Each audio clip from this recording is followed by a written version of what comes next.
Imagine doing a job where routine is your safety net. Same tasks, same checks, same schedule every single day.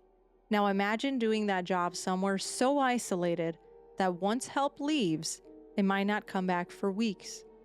In December of 1900, 3 men were assigned to a place exactly like that. Nothing unusual was reported, nothing alarming was written down, but something happened anyway. And over a century later, we're still trying to understand how an ordinary day ended without answers.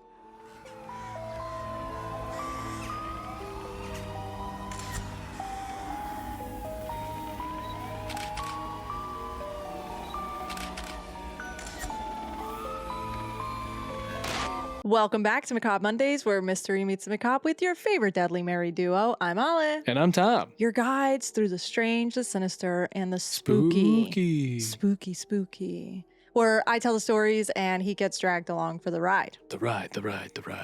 Oh no, you're doing that again. The echo chamber.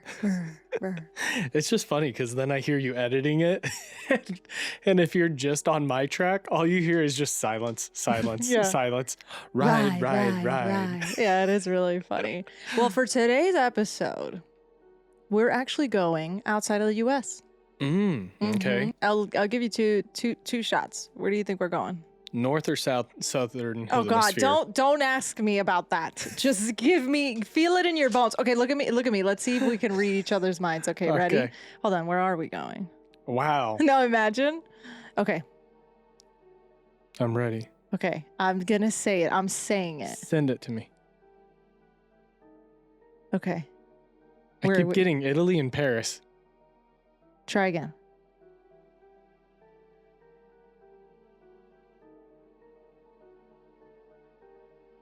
Now I'm getting somewhere in Latin America. Oh God, forget it. Okay, we'll work on that. We're actually going to Scotland. Oh. Yeah. So I was in the general direction initially. Sure. Yeah, I mean, you mean like the hemisphere, I guess? Yes, because Scotland's right next to the Up UK. top. Yeah, up top. Up top, baby boy. Yeah, and we're actually heading to a remote cluster of islands off the coast of Scotland Oh.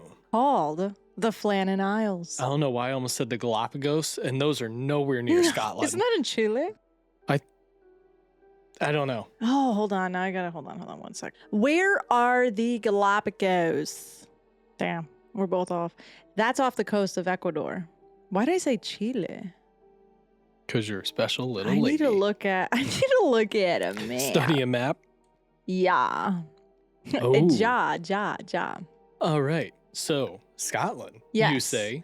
So we're going to Scotland today to Flannan Isles, which is one of the islands. Now, this island it's remote. I mean, as you can imagine, it's an island. Wow. There's no towns, there's no permanent residents. That's what happens It's- on an island? Yeah, it's just like rock and remote? ocean. Yeah, it's just rock and ocean. Wow. Yeah.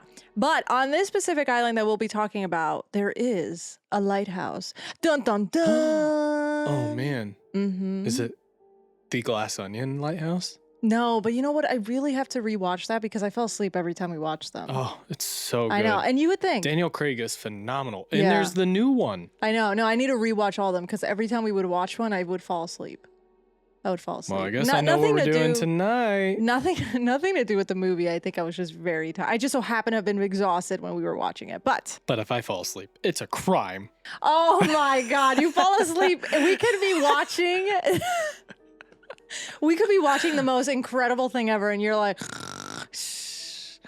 To be fair, I fell asleep at Avengers that one time too. You see what I mean? It doesn't matter with In you. the theater It's too, not the and I woke same. myself up because I snored, and I heard myself, That's and I was like, bad. "Oh no!" That's bad, brother. That's bad, babes. That's bad. So, we're going to be heading to a lighthouse in Flannan Isles, okay? More specifically, we're going to a lighthouse called the Eileen Moore Lighthouse. Now, from what I was reading, and don't crucify me, but from what I was reading, the Eileen Moore, I think, is the island itself, or that is a lighthouse. Regardless, Eileen Moore, okay? As you can tell from the photos already, it's a very small little lighthouse that's like sitting on this island. It's very, very isolated. I was gonna say, for anyone in the U.S., or I guess anyone in general, It gives Alcatraz as if But with no Alcatraz was prison. just the lighthouse. Yeah, it's just like that's a great comparison because it does kind of give that. Very cliffy on the side. Yes, It doesn't even look yes. like it would be easy if you pulled a boat right up next to it to get up onto the island. Yes, which you'll see there are 2 like docking stations that you could have, but it's very steep. So like just to get on the island, I mean, you're climbing up. You're climbing up Here some you go, steps. 20 stories straight yeah, up. like it's very, very steep, very dangerous. It's like you see the lighthouse, and then there's like a straight cliff that goes under. Wow. Now, before the lighthouse was built, Eileen Moore had no permanent residence, and I learned that the lighthouse was actually one of the first modern structures ever constructed on this island. And any signs of human presence before this lighthouse dated back to ancient times and was likely connected to religious use from what I was reading. A lot of interesting history I was learning about this island. Okay, and this lighthouse to be exact. And you want to know where I got the idea of covering this episode? Yes, I would like to know where. Thank you for asking. I appreciate it. No, remember for, what was it? Sometime last year, I ended up buying this. I don't want to say no more, actually. Let me not. I almost gave it away. Let me not. Wow. Okay, so the islands are named after Saint Flann. They were sometimes referred to as the Seven Hunters, but this was never really a place where people would settle long term, of course. I mean, it's very... Yeah. Exactly. These are actually kind of places, as you can imagine, that people avoided because of how isolated. There's really nothing going for you here. Also, imagine the rough weather, because it's a very small remote island, and there's like waves crashing 24/7. Now, construction of the lighthouse took nearly 4 full years. So as you can imagine bringing supplies here. All right, here's the next 100 bricks. Yeah, and you have to like face the rough seas, and it's the you saw the straight down cliffs and this would be considered weather. Part of the Drake's Passage, no? I don't know. That's a good question, man. Now I gotta look that up, because where is the Drake's Passage? I've seen some people go on a cruise, and why am I'm putting Drake Passage cruises. I'm pulling it up. It is. It looks brutal from what I see. No, baby, that's. Oh wow, it's. Maybe you should look at a map. How do you like that? It's under South America. How do you like that? By Antarctica. Yeah. Yes. Yeah, that's crazy. It's on the butt. It's on the caboose. The caboose. The caboose. Interesting. Yeah. So as you can imagine, imagine bringing supplies here just to build this lighthouse. It's insane. But when the lighthouse was finally completed, the light was first illuminated on December 7th of 1899. Damn. So we're going way back. Oldie. Yes, and this lighthouse station included the main lighthouse tower that you see. There's also some living quarters on there, storage sheds, there's fuel rooms, and there's some outbuildings that are pretty much there to hold like supplies and equipment and all that. But pretty much the only time you're going to be spending much time on is this lighthouse.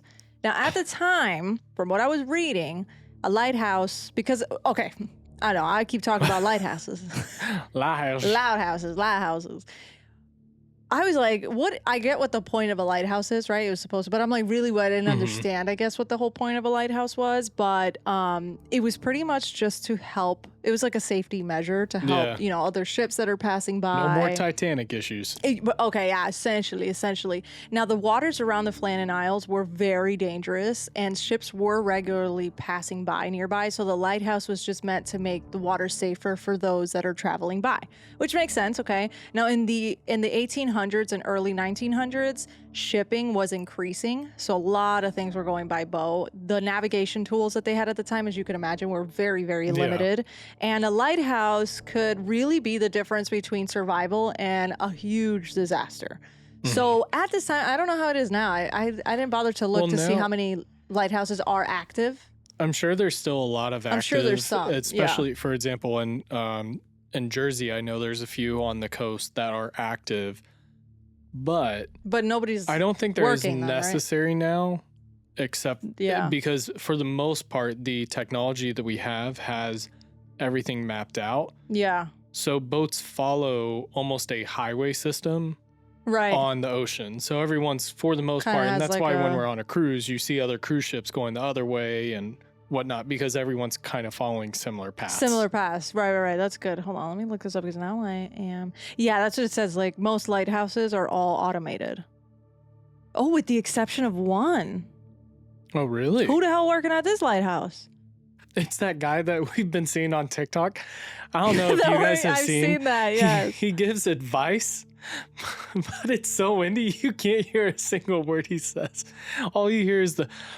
Oh, I've seen that. Yeah, and he's talking the whole time, and you don't know what he's saying, and he's just like... Everyone in the comments is always... Yes. You know, that was some really good advice. Yeah, like, I can't believe you said that. That was crazy. Well, you know what? That's a good example to give, because imagine being on this island with this lighthouse, and then the only thing around you are these, like, insane waves. It's the ocean, all this stuff. So it's actually really good that you pointed that out, because to be honest, I'm over here thinking I could probably have a pleasant conversation. Probably can't. Depending on the day, you might be able to. Yeah, depending on the day. Very true, very true. What I'm reading here, it says that the Boston Light is the only manned lighthouse in the U.S., thanks to a law that was passed in 1989. It can be found in the Boston Harbor Islands National Recreational Area and serves as a common attraction for tourists who visit the area. So, wow, there's only one. There's only one manned. Interesting. The rest are automated, apparently. I think the others might be automated, but they're still serviced or have people that regularly check on them of course, to ensure that they're obviously still in operation. Yeah, of course. But manned by, because where we're going to today, we're going to have lighthouse keepers. Okay, so they don't got that no more. This. They don't got this no more. That's what I mean by there's only one that's manned. So I'm assuming it's one that's been taken, that has to be taken care of by someone. Imagine he has to ride a bike to... Stop. He's Uber Eatsing it on the way there. He's like, all right, I got to go to my second job. No, not that. Oh, what are you talking about?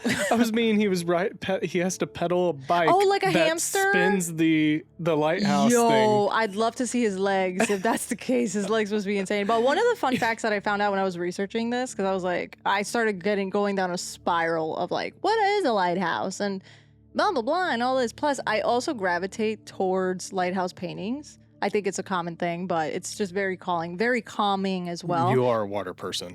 Yeah, but it's weird. I don't like the water. Yeah, don't get so that one. I'm not going anywhere knees deep in any type of water, but which is funny because I love going on cruises, but I'm like the poster child. Don't love the ocean whatsoever. Ali's the beach person. I'm the one that's going free diving to go I'm on the and sand. Try to swim with anything I can find. Yeah, I'm on the sand. So one of the fun facts that I found is that every lighthouse had a very unique light pattern. So that's how sailors could actually identify where they were.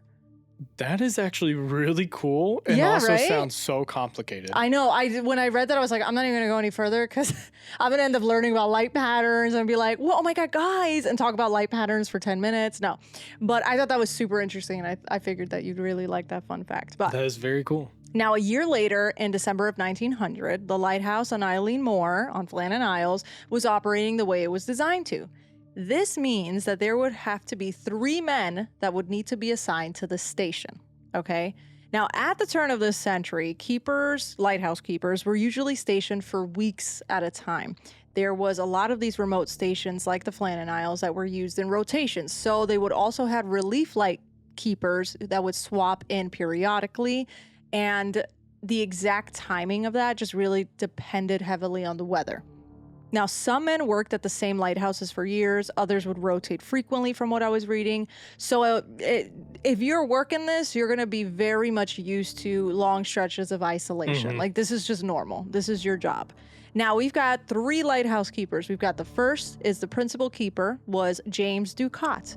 He was in his 40s, he was experienced, and had worked for the Northern Lighthouse Board for years. He was responsible for the overall operation of the station and for keeping everything running on schedule. Now, key word here is that he is experienced. He's been doing this for a minute. The second lighthouse keeper we've got is the second assistant to the principal keeper, which was Thomas Marshall. So we've got James Ducat, Thomas Marshall. Now, Thomas Marshall is a married man with children. He's also very experienced, and he's very well known in this line of work. Okay, so we've got 2 very experienced men. They know their shit. They know what they've been doing. And then we've got our third man, which was Donald MacArthur. Now, he was serving as a relief keeper at the time, filling in temporarily. And from what I was reading, relief keepers were very common, and especially at these type of remote stations. So he was just kind of coming in as like a sub. So apparently there's always like a sub. Second string? Is that what that means? What's that mean? I was just taking football terms. In other words, you're kind of the backup.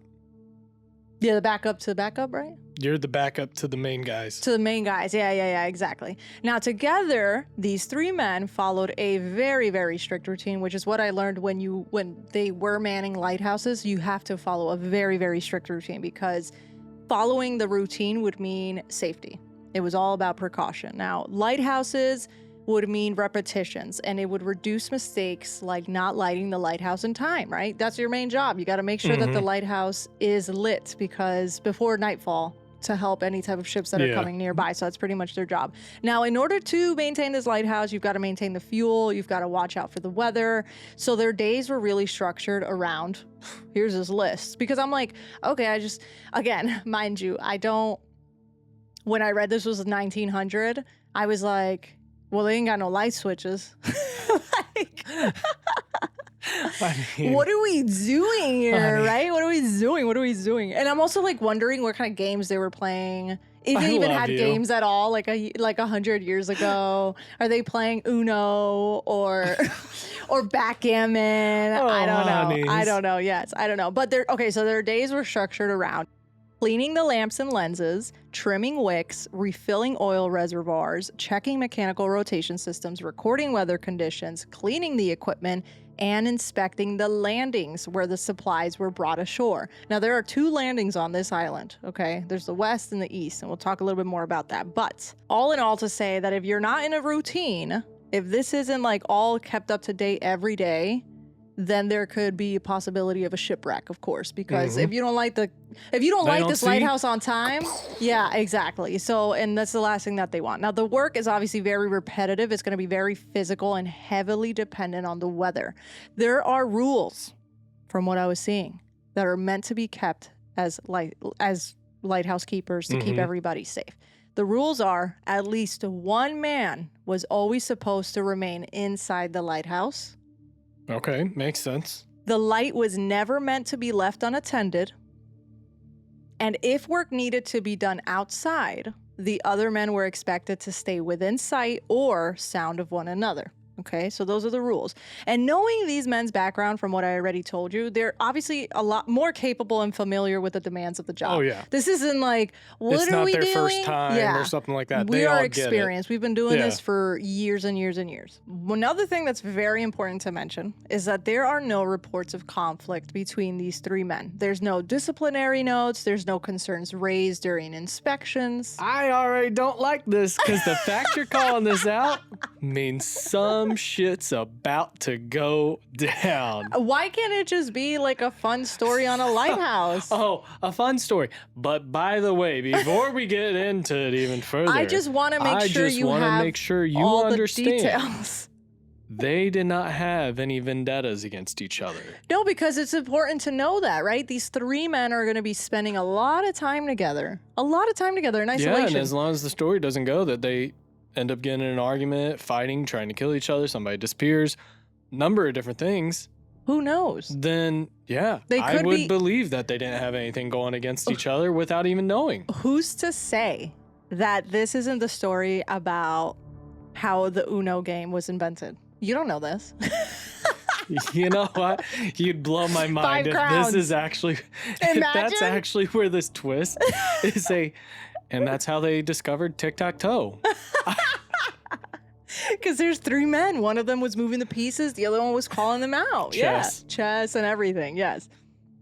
Now, during inspections, okay, because that's what I was also reading. I'm like, oh, they also do inspections. Very interesting. What does that even include?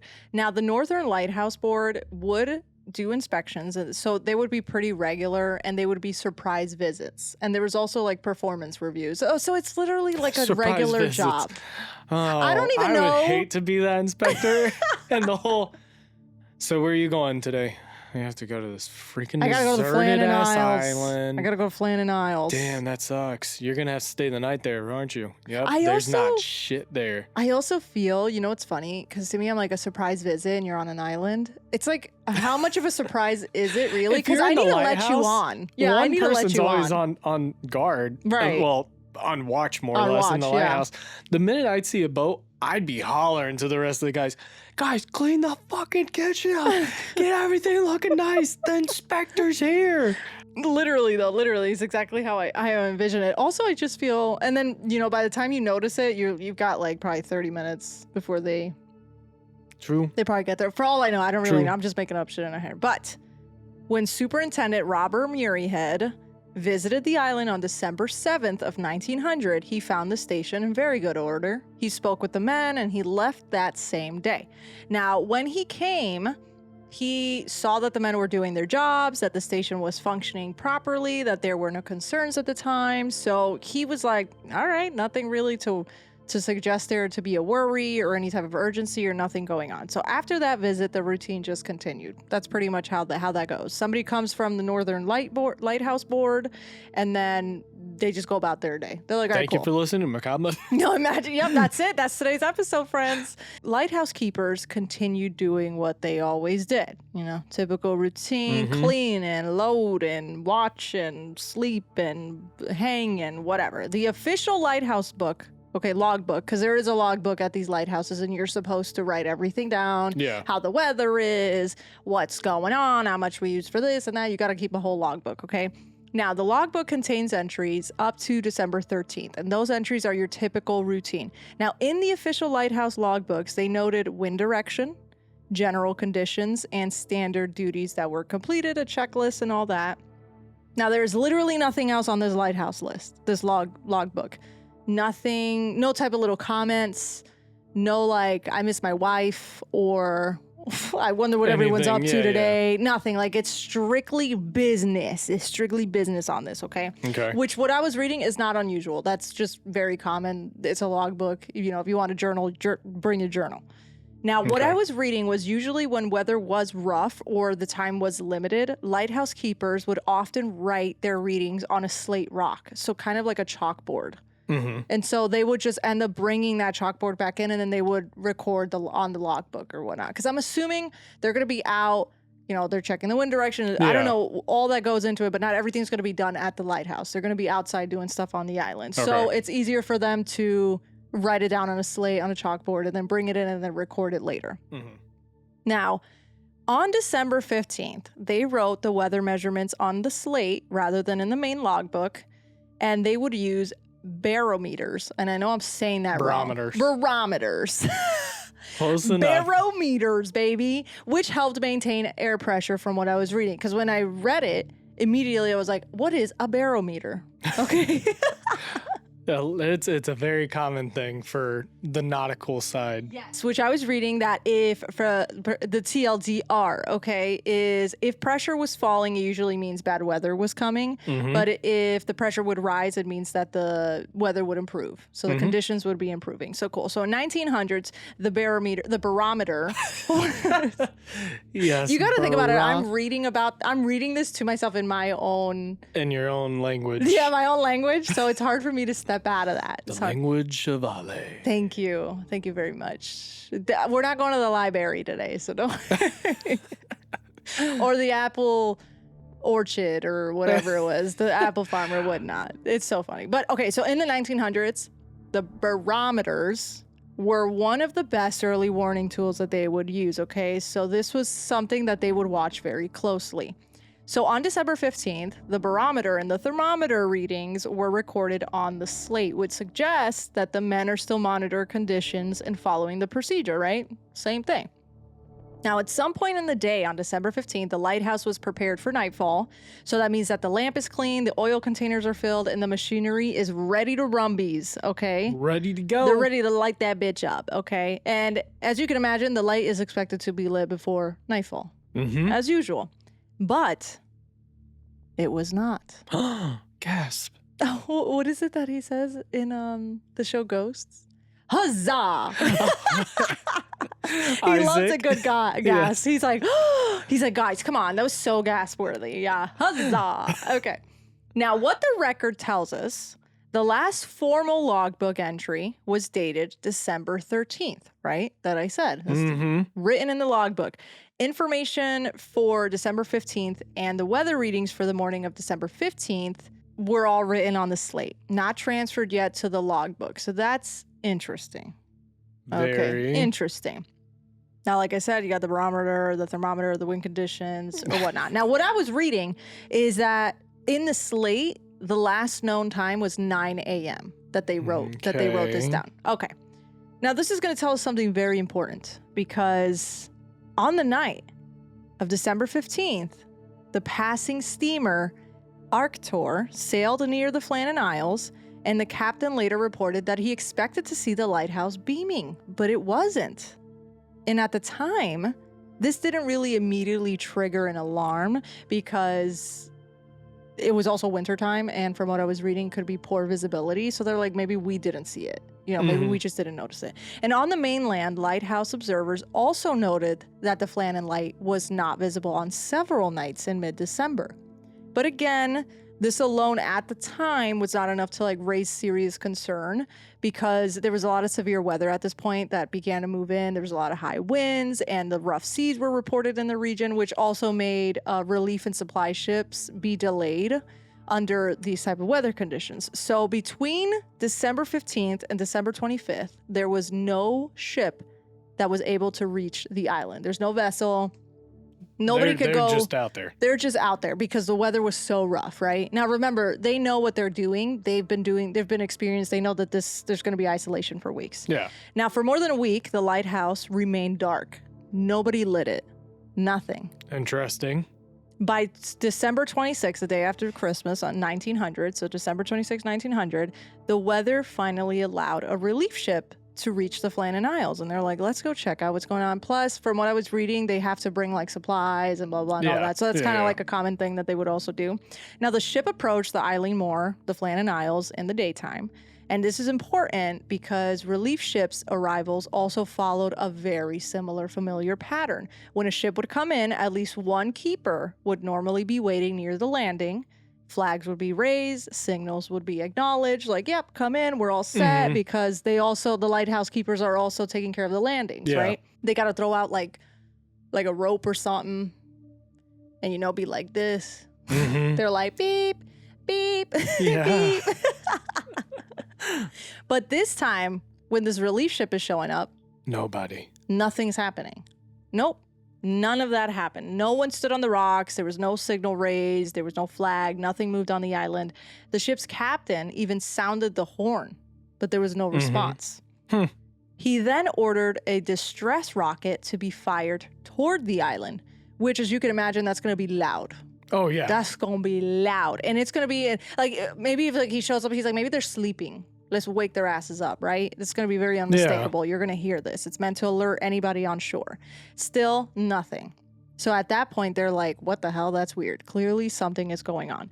So the captain sent Joseph Moore ashore. Now, Joseph was the relieving assistant keeper who had been waiting on the mainland to rotate in with Donald MacArthur. So they were actually going to swap. Okay. And remember, he's the sub. Yeah. He's, the second pass?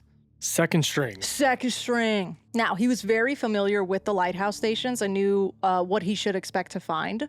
So again, another experienced man. Yeah. Everybody knows what they're doing here. So when Joseph Moore reached the lighthouse, when he got on, he noticed immediately that the main door was closed, but it was unlocked.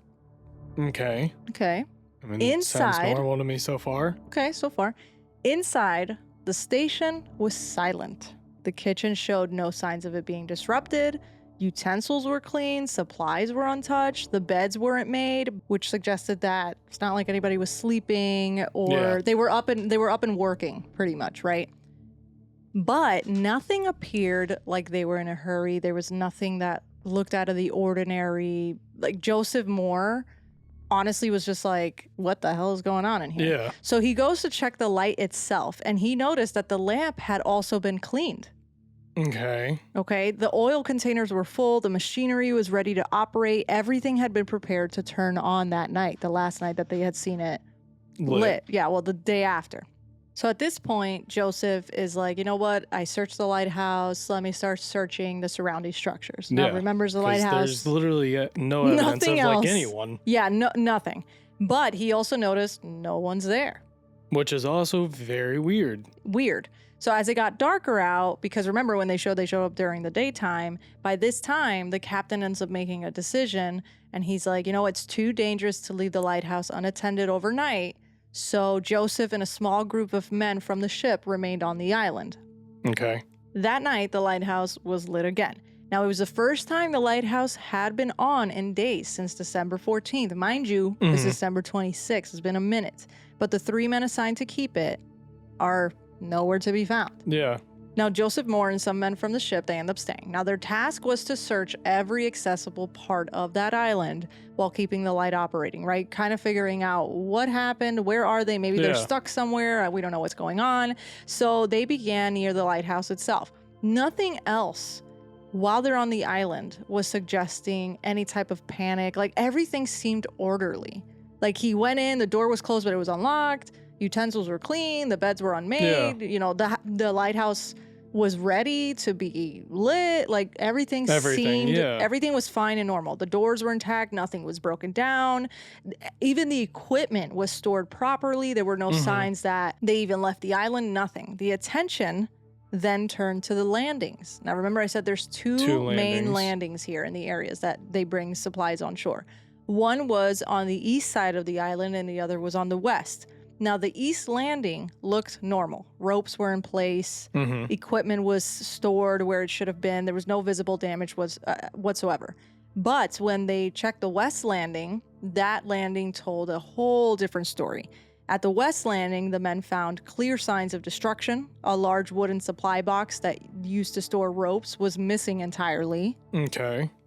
Ropes were scattered and tangled around the west landing area. Some were wrapped around the iron railings along the path leading down to the landing. Some of the iron railings had been bent and twisted. It was like, it was insane. They also found that a life buoy, which had been mounted high on the cliffside railing, had also been torn away, and the height of the railing was well above the reach of an ordinary wave. Okay. So, as you can imagine, what? Yeah, it's starting to sound like something crazy happened. Either it almost sounds like a tidal wave.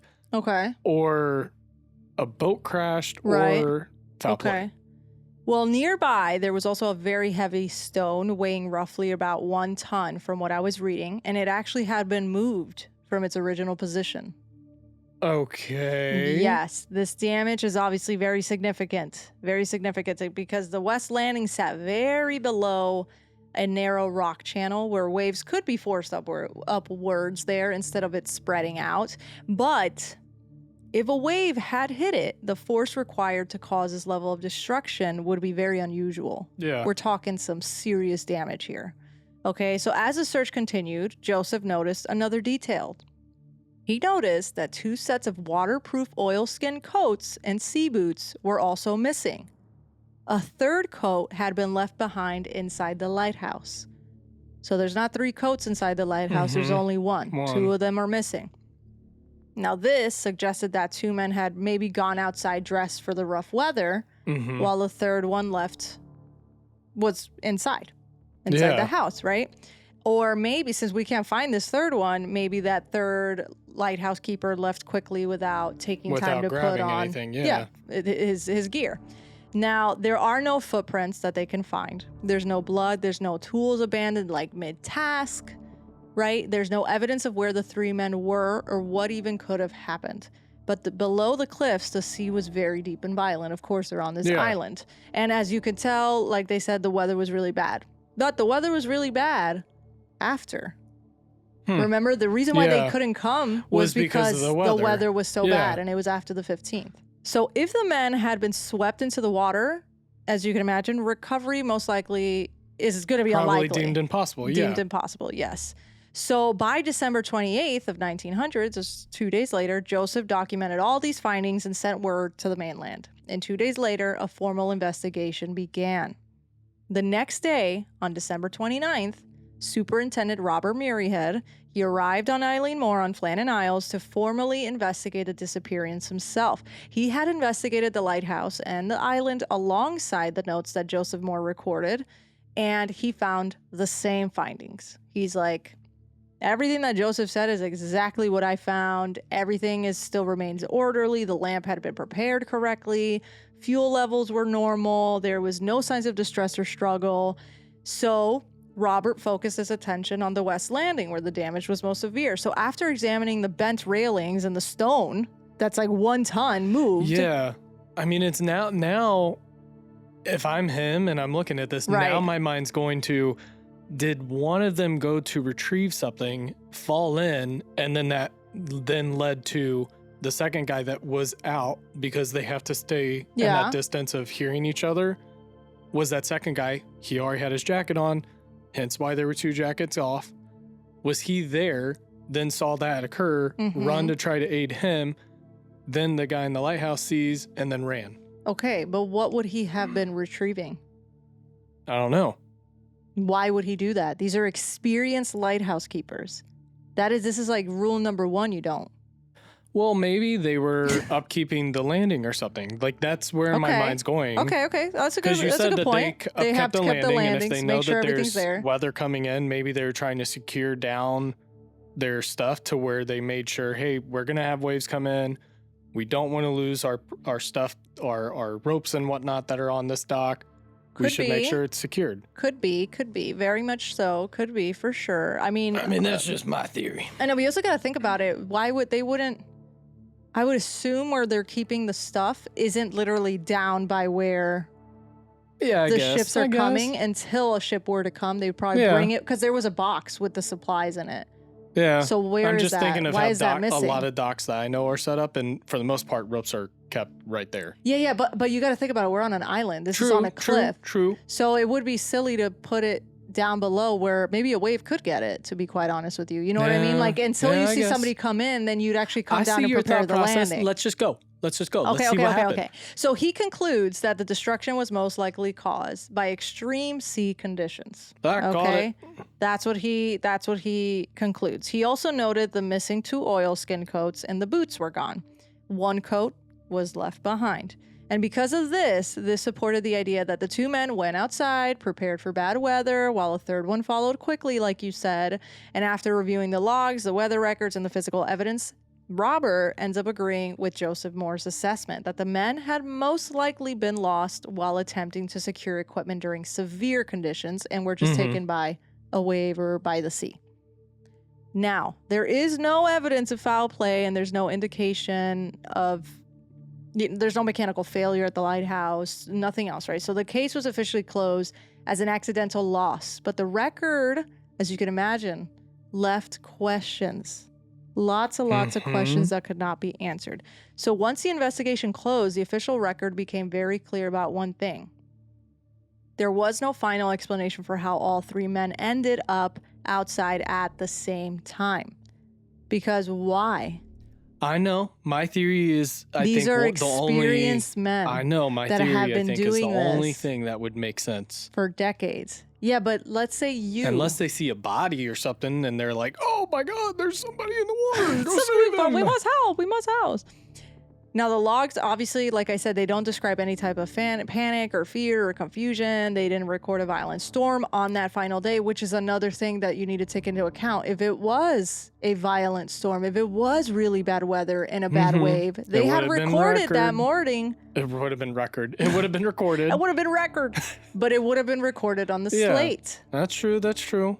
Inside the lighthouse, nothing suggested that the men believed anything was really wrong until the moment that they disappeared. Okay, we don't really know how quickly this even unfolded. We don't know what drew out the third man. We don't know who went outside first.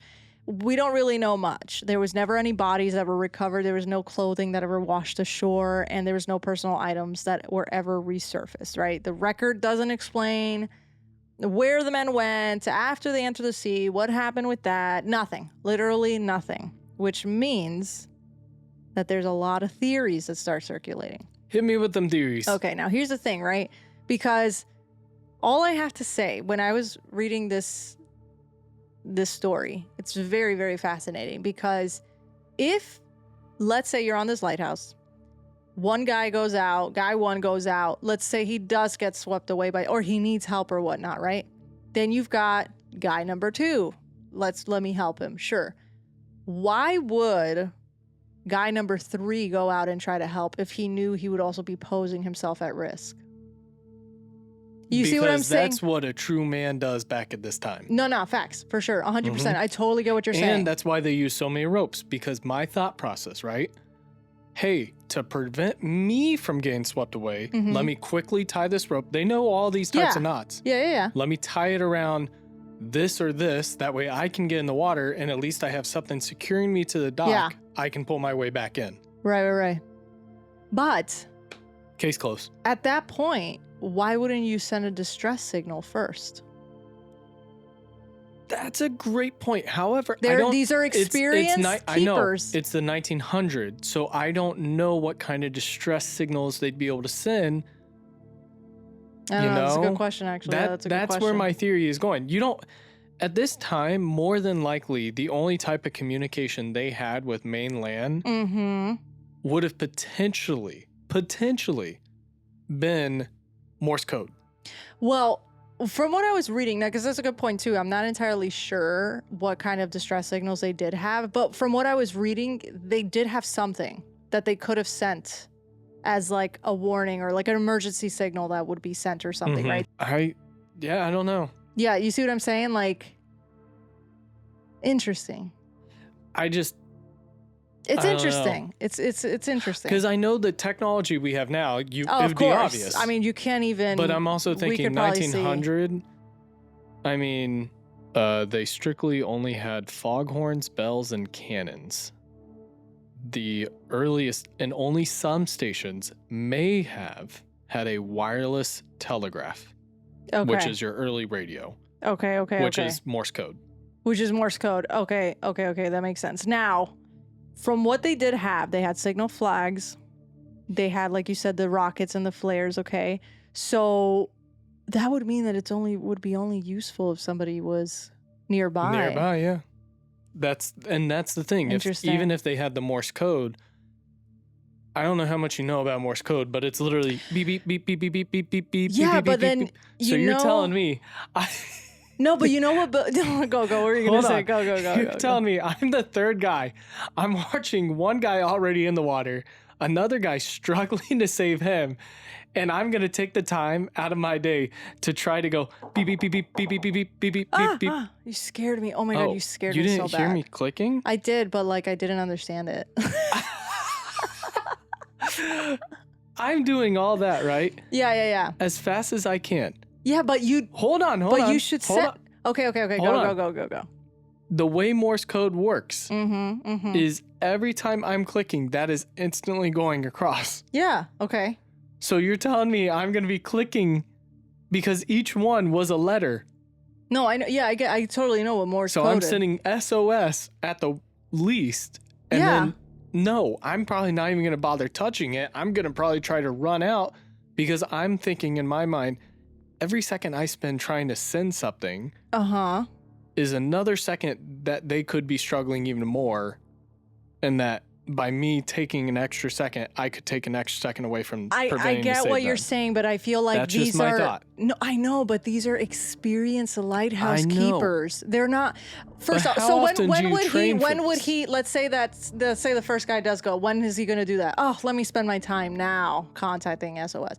You should at least be sending out, or maybe light the lighthouse early. But that's where I'm thinking that maybe the first guy went out and it was supposed to be a strict this is just a normal, we're securing the landing, we're checking the landing. Supposed to be just chill. Routine. These guys are experienced. Every day feels like a normal thing. Okay, so what's your theory? That one of them went out, somehow gets taken by a wave, the other one's second man is trying to help him, third man comes out, everybody gets taken. That's your theory? That's your official theory? That's my official theory. For the 3 experienced lighthouse keepers? For the 3, yes, because I personally... You're an experienced lighthouse keeper, but how often are you training for this? You're training for... What do you mean they're experienced lighthouse keepers? This is their one main I know, I get it. problem that could occur out of everything that they could probably be prepared for. To me, I feel like as a lighthouse keeper, what you're training for, your training is more of, what if the lamp doesn't light? What if this isn't clean? What if a ship's coming right at the island? That to me is your training. Valid, okay. Not a... But you don't think that they wouldn't If a guy know? just washes out, I think they might know, but I also feel like you put anyone in a situation like that. Same thing with cruise ships. Think of how many people are captains of a cruise ship for years and years and years. And there's protocols. And there's protocols. Somebody goes overboard and it's almost instant. Protocols. And you're like, well, you would think you're an experienced person. You would know. But again, in those situations, I think even as you're running through your protocol, I think there's certain things that still occasionally will get overstepped because it is hey, I've trained for this, but I've never had to do it for real life. I get that. 100% agree with what you're saying, because that is a valid... life or death, fight or flight. But exactly, it's life or death, so you're going to take the route of potentially also killing yourself and everybody else on the island. In my opinion, the other keepers. And this is nothing against our men today, I just feel like guys of this generation were a lot more... it was very masculine. Oh, you mean like back then? Oh, okay, you risked it. If you knew you were going to die, that was part of it. Well, this is your job. This is your life. Yeah, no, I get it. To save somebody like that, I don't think it was I really want to get home. It was more of I've spent No, days that's not what I'm days. saying. I'm just saying that you're now putting your life... So you're pretty much like leaving no other solution. You get what I'm trying to say? I get it. I see what you're saying too. And this is what makes the story insane. I know. Because we're going to talk theories, because you're going to literally be like, oh, I could see that too. Man, I could see that too. There's like an abundance of things that could have happened. Let me talk theories, okay? All right, let's hit it. The first and most widely accepted explanation is mine. Is the one recorded by the Northern Lighthouse Board itself. Their official explanation was that there was a rogue wave at the West Landing, right? 2 men went down to the West Landing to secure equipment during the conditions that were worsening. Okay.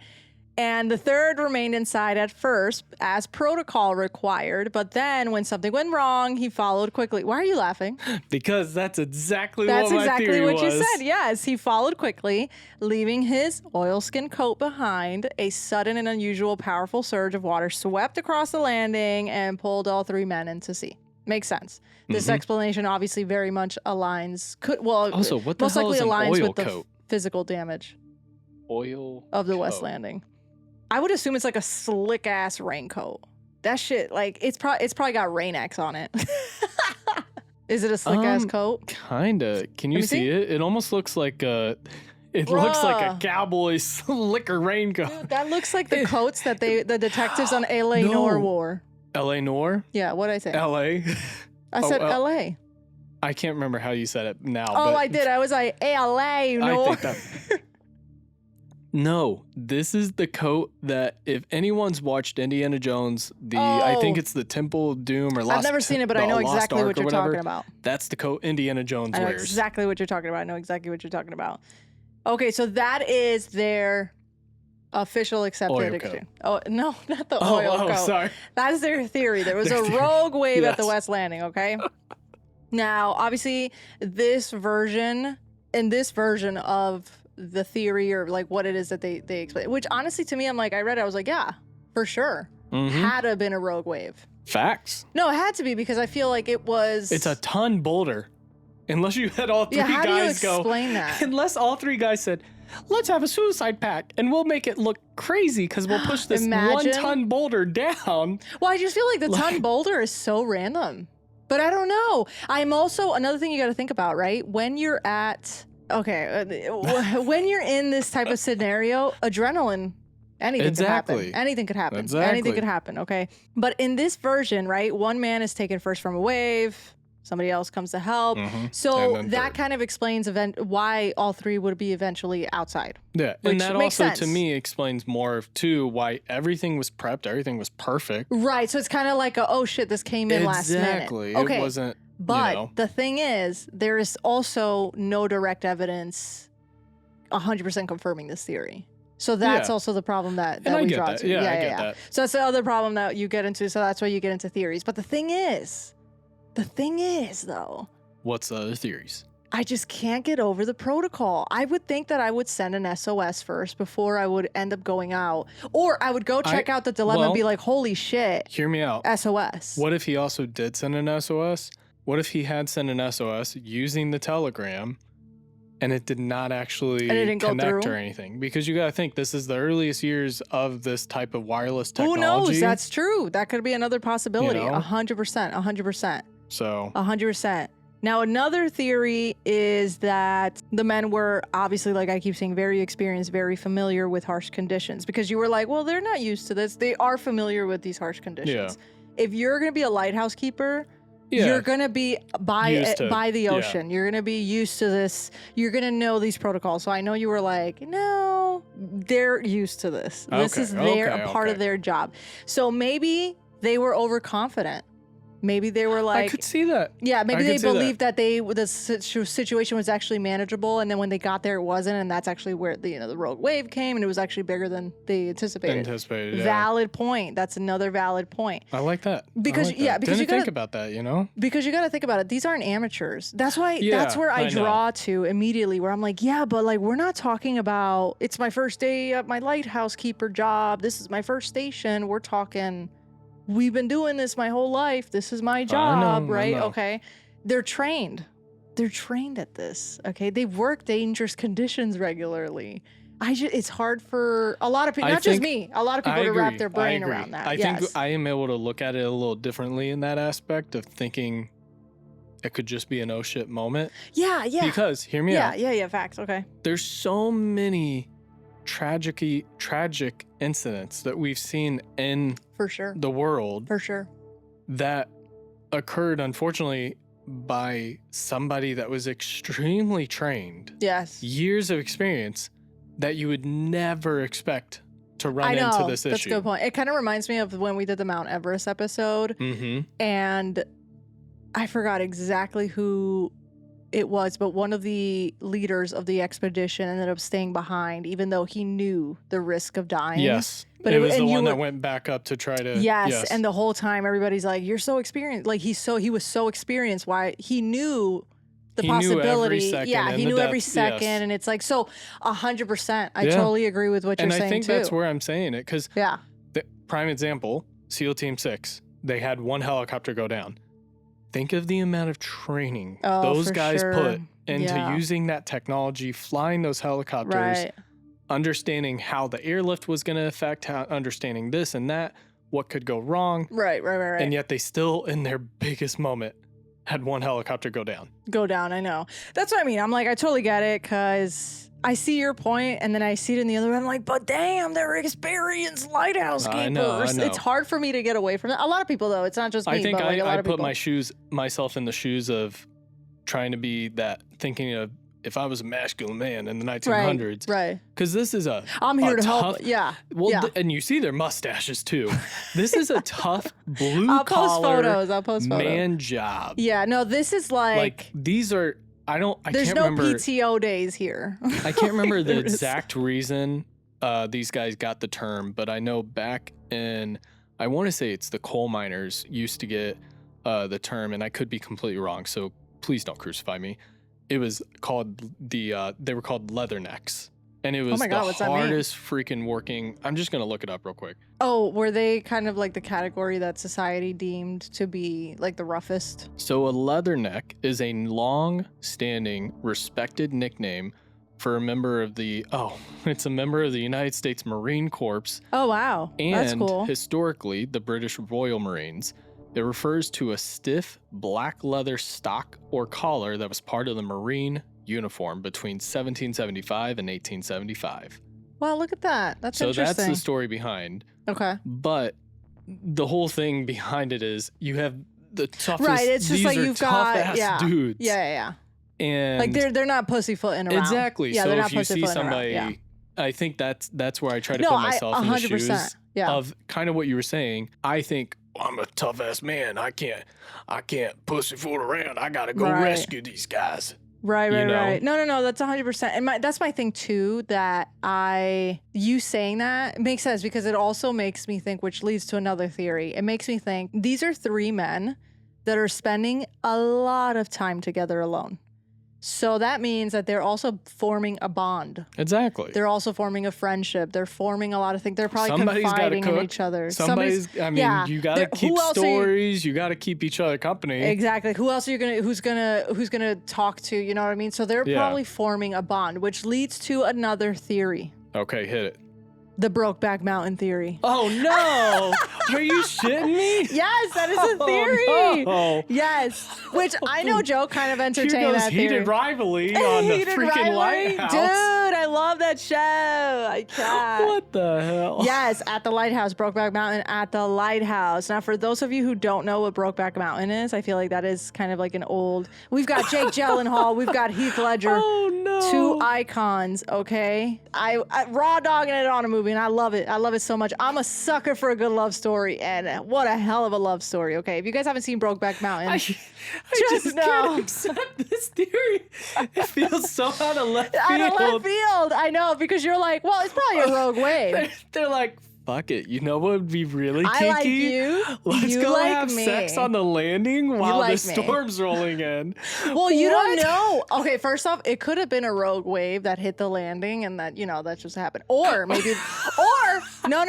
Let me tell you this theory, okay? Because in later retellings, there's a theory that they were lovers, Brokeback Mountain lovers, okay? Now, the only reason why I keep saying Brokeback Mountain is because of the movie, okay? So...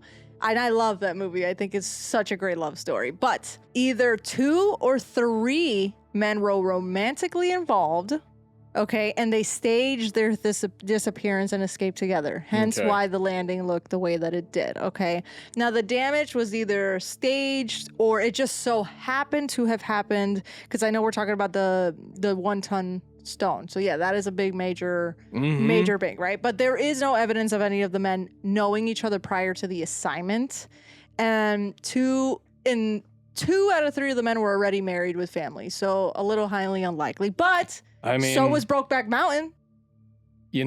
So was Brokeback. I'm a sucker for a good love story. I get it. After watching Heated Rivalry, I'm a sucker for a good love story. Okay. Theory 2 in the books. The books, Brokeback Mountain. What's the next one? Another theory was that some have theorized that maybe there was a sudden mechanical issue that drew the men outside. Like maybe something did go wrong and that's why the men were like, oh shit, maybe there's a malfunction inside the lighthouse.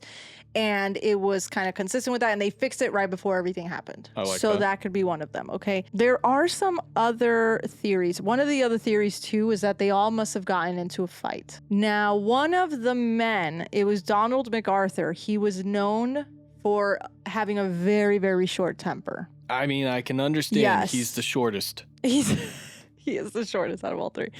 But... it was one of the theories that they must have gotten into a heated argument, and that kind of led to one thing next to another, and maybe he, I don't want to say him specifically, but maybe one of them killed the other by accident, and then they're kind of fending each other off, and then it kind of led to a situation where all 3 of them are dead now. Yeah. So that was one of the theories which is also like a plausible theory. Yeah. That could have also happened. Also, can we just stop for a second and bring back Brokeback Mountain? No, sorry. As men, can we dress like freaking men again? Look at the uniforms. These are work uniforms for blue collar men. They're in a 5-piece suit. I'm talking vest. You're talking watch. Like Titanic time? Yes, but like I'm just wearing a whole. But my whole thing is, guys used to dress up, and now we've lost it. Everyone's in t-shirts, shorts, and nobody puts effort into gray to sweatpants 24/7. Yes, slippers. I know. I get what you mean. I do like a nice little. You gotta go to work. You look good. You feel. Yes. You look good. You feel good. Look good. You feel good. You play good. I get it. People, not everyone's cup of tea is dressing up. I'm just saying. Also, dressing up is different for everybody. Like I was gonna say yes. Yeah. That, but also there's comfortable ass ways to dress up. Let me tell you. Facts. That's so true. 100%. No, I know what you mean. I know what you mean because you do a good job with that. And I really like that. Ale has to argue for me to really get into a comfy outfit. No, I do. Because I'll tell her. You know how badly I want him in a comfy outfit? I'll be in a button up and everything. And those, like that mix, that combination, oh, I'm comfy. I'm cozy, especially give me a quarter zip on top. Damn, that is a nice warm outfit. All the linens, clothing. You're not doing it over. You're not overdoing it. Yeah, I totally get it. Let's bring it back. Bring it back. Some other theories that we've got here involve either ghosts or spirits, because the Flannan Isles was already kind of associated with a religious burial. Maybe it had some type of energy to it before, right? From back in the day, from ancient times, religious times. Okay. So some writers, from what I was seeing, claim that the island was cursed or haunted, and some stories suggested that the men maybe were taken rather than killed. Which kind of leads to another theory that maybe they were kidnapped. Maybe there were pirates that came by and abducted the men on the island. Maybe, but there's still no evidence. There's really no evidence on anything else. Like everything I've told you already, that's all the evidence we've got. These are just theories that people are theorizing that. So it's like, who knows? It's a thought. Maybe. Yeah. It was lover pirates. Shut up. let the Brokeback Mountain theory live. I love it. I'm here for it, okay? Now, another theory that I thought was really, really interesting. In folklore retellings, okay, there is a theory that it could have been a sea monster tied to some maritime legends. The Kraken? Maybe. I like this theory. I like that theory because also I feel that it kind of, what else could move a wonton? A wonton? A 1 ton rock. You know what I mean? True. To me, I could see the Kraken like covering and like. I get that. I don't know about everybody else, but when I get on a cruise ship, I do ask Poseidon to bless the seas and let us have nice calm seas and just be nice. Because he's the ruler of the sea, the ocean, the waters. I mean, also, what's it gonna hurt? What's it gonna hurt? Who knows? Maybe one of these guys was talking some shit, and then Poseidon was like, well, that's my thing done. Too. I feel like if this is gonna be your job, your career essentially, right? Mm-hmm. Seeing how these men were, I'm just assuming, we obviously don't know them, but they must have had some type of respect with the ocean. Oh, 100%. They had to. You can't just go out here. You're literally 3 measly men against literally the ocean. The ocean. Yeah. So you have to have some type of respect and some type of. So to me, I'm also like, so maybe that makes the Brokeback Mountain theory even stronger for you. It's at its mercy. You're at its mercy if you're out there. That's how I feel when we're on a cruise ship. Like anytime I'm on a cruise ship, I'm like, I'm at the ocean's mercy at this point. I try not to think about it because my anxiety like derails, but I really think about it that way sometimes because I'm like, oh my God, nothing's really keeping me. The only thing keeping me from being in the water right now is this ship. And I've seen the show Poseidon. I mean, I've seen the movie Poseidon, and I'm not a fan. I'm not a fan. But yeah, so that's essentially was their theories. Interesting. Yeah. I think honestly, the most plausible one, it could have been a rogue wave. Most likely was a rogue wave for sure. For me personally, I like the Brokeback Mountain theory. I wonder why. I think it's a great love story if they did escape together, and I mean, good for them. What if, oh my goodness, what if it was Brokeback Mountain, but with hunting wives? And the third guy, they were all, well, he's the past. We have to kill him. And then they killed him and took him off and tossed him. It could be. That's what the theory in the Brokeback Mountain was. Either 2 of them were in love or it was a 3. But also they didn't know each other. Like there's no record of them knowing each other. I feel like we could spend hours going through different theories on this one. No, you really could. I mean, it's literally an island. And almost anything truly could have happened to these guys. Well, that's what makes this story an unsolved mystery, because it's been unsolved, and that's what makes it so fascinating, because of the fact that everything that you do know and then leading up to it, and then to find out that they just disappeared and there's really nothing. Yeah. That's kind of crazy. I was reading an article. I forgot exactly where. I definitely put it in my sources, but I forgot exactly which article I read. But they were talking about how the wind was actually facing towards the island. So if there was a body, it should have washed up ashore. It would have kept it against the shore. But that's my thing too. It's like who knows? Who knows? Mm-hmm. So really, at the end of the day, we don't really know what ended up happening to these three these three lighthouse keepers. Oopsie. Clearly, the wine has gotten to me, but we really don't really know what happened in the end, and we just have all these theories to go about it. But it is one of the most unsolved mysteries based off of this. It's honestly really interesting. Yeah, it's fascinating. It's fascinating. It is. Yeah. It really is. And the fact that also Donald MacArthur was known for his short temper, that also could be, okay, which by the way, also, have you ever seen the movie The Vanishing? It's got Gerald Butler. Yes. That was actually based on this. I want to rewatch it though, because I feel like I saw that forever ago, and now hearing this story. For sure.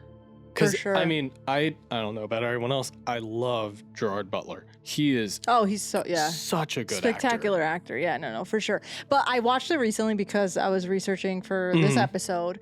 And I'm like, I wonder what theory they're going to take. Because, again, this story, really, it's kind of, you take with it what you will. Everybody's going to have Don't tell me, because I got to watch it. No, I don't want to tell you. If you want, we can watch it after this episode. All right. Yeah. Audience, you got to go watch it. You'll definitely like it. But I was as pleasantly surprised to see the theory that they went with, because I was also, knowing what I know already the whole time, I was like, oh my gosh, I wonder how they're going to go about it. And the whole time I'm watching the movie from the beginning, I'm like, oh my God, I think they're taking this route. Oh no, I think they're taking this route. Oh no, they're going this route. And then I just see you having these motions. No, I was having these moments by myself. Yeah. And at my desk, literally searching all this up. But I was having those emotions and I'm like, oh my God, which way are they going to go? And I was pleasantly surprised with that movie. So if you guys want to go see it, it's called The Vanishing. Gerald Butler is on it. I forgot where I watched it exactly. I think it was either Tubi or Pluto, but it was free. At this point, everybody's got everything. So. Yeah. It was free though. It was free. Like if you Google it and you search it up, you could watch it. It was a really good movie, to be honest. Great acting. The actors were amazing. And if I'm not wrong, they filmed it on the actual island. Really? I'm not entirely sure, but my God, it looked just like the island. Like I deadass was thinking, damn, is this the fucking Flannan Isles? I could have sworn it was. But yeah, go check it out. Let us know what you think. And also let us know what your theory is, because I'm fascinated to know what everybody's thinking. And I've gone online, like I've gone on Reddit, I've gone on forums to see what everybody else also has a thought. A lot of people do think it's a rogue wave. Some other people believe. Poll. Oh my God, yeah, we'll put a poll down below. Let us know what it is, what kind of theory you guys think it could be. Because, I mean, I don't know. Could it have been a sea monster? Maybe. Could it have been Brokeback Mountain? Maybe. Could it have been a rogue wave? Maybe. Was there a mechanical issue that they actually went out to try to solve and it didn't work out? And then everything kind of led that way? Either way, let us know. Let us know. That is our episode for today, friends. We hope you enjoyed it. And what do you think, Tom? I gotta say, loved it.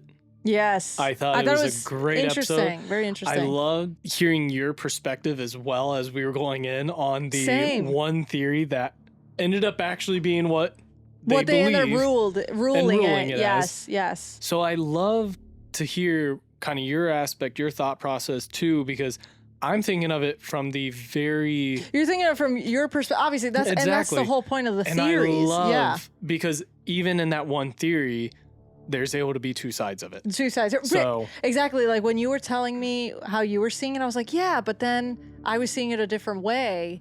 It's just a fascinating. It's one of the, and that's what I was going to say earlier. The only reason why I didn't mention it, remember, last year at some point, I ended up buying this calendar of unsolved mysteries from what is it? History, the History Channel. This was one of them. This is how I learned about it. And I know like BuzzFeed Unsolved also covered this episode, but I guess I never really connected the two. But I bought this calendar that I put on my desk, and it has a bunch of unsolved mysteries. So every day it's a different mystery. And I'm kind of like going through it after every day. And I'm like, yo, what is this? This is interesting. And that's how I found this one. I see. That's how I found this one. But that is the episode for today, friends. We hope you enjoyed it. Thank you for joining us today on Macabre Mondays. Don't forget to subscribe so you don't miss a single episode. You can find us wherever you listen to podcasts. And if you know more about today's episode or caught a detail we might have missed, let us know. And if you have a story that you'd like to share with us that's strange, sinister, and downright spooky, doesn't matter how small you think it may be, please email it our way at macabremondayspodcast@gmail.com or jump over to macabremondays.com to submit your story. yours just might be featured on an upcoming listener episode. We've already done like 2 or 3 this year, so. Yeah, I think only 1 so far. No, it's because we did the listener stories. That's why you were like, then we please send them in. Follow us on social media by searching Macabre Mondays for photos of today's episode, updates, and a little extra spooky fun. We'll see you next Monday for another sinister, strange, and spooky episode. Stay tuned. More mystery is around the corner. But until then, stay curious and stay safe, friends. Bye. Deuces. Did you see how I wound that up? You always wind it up. Wind it up. Wind it up. Imagine. Bye, guys.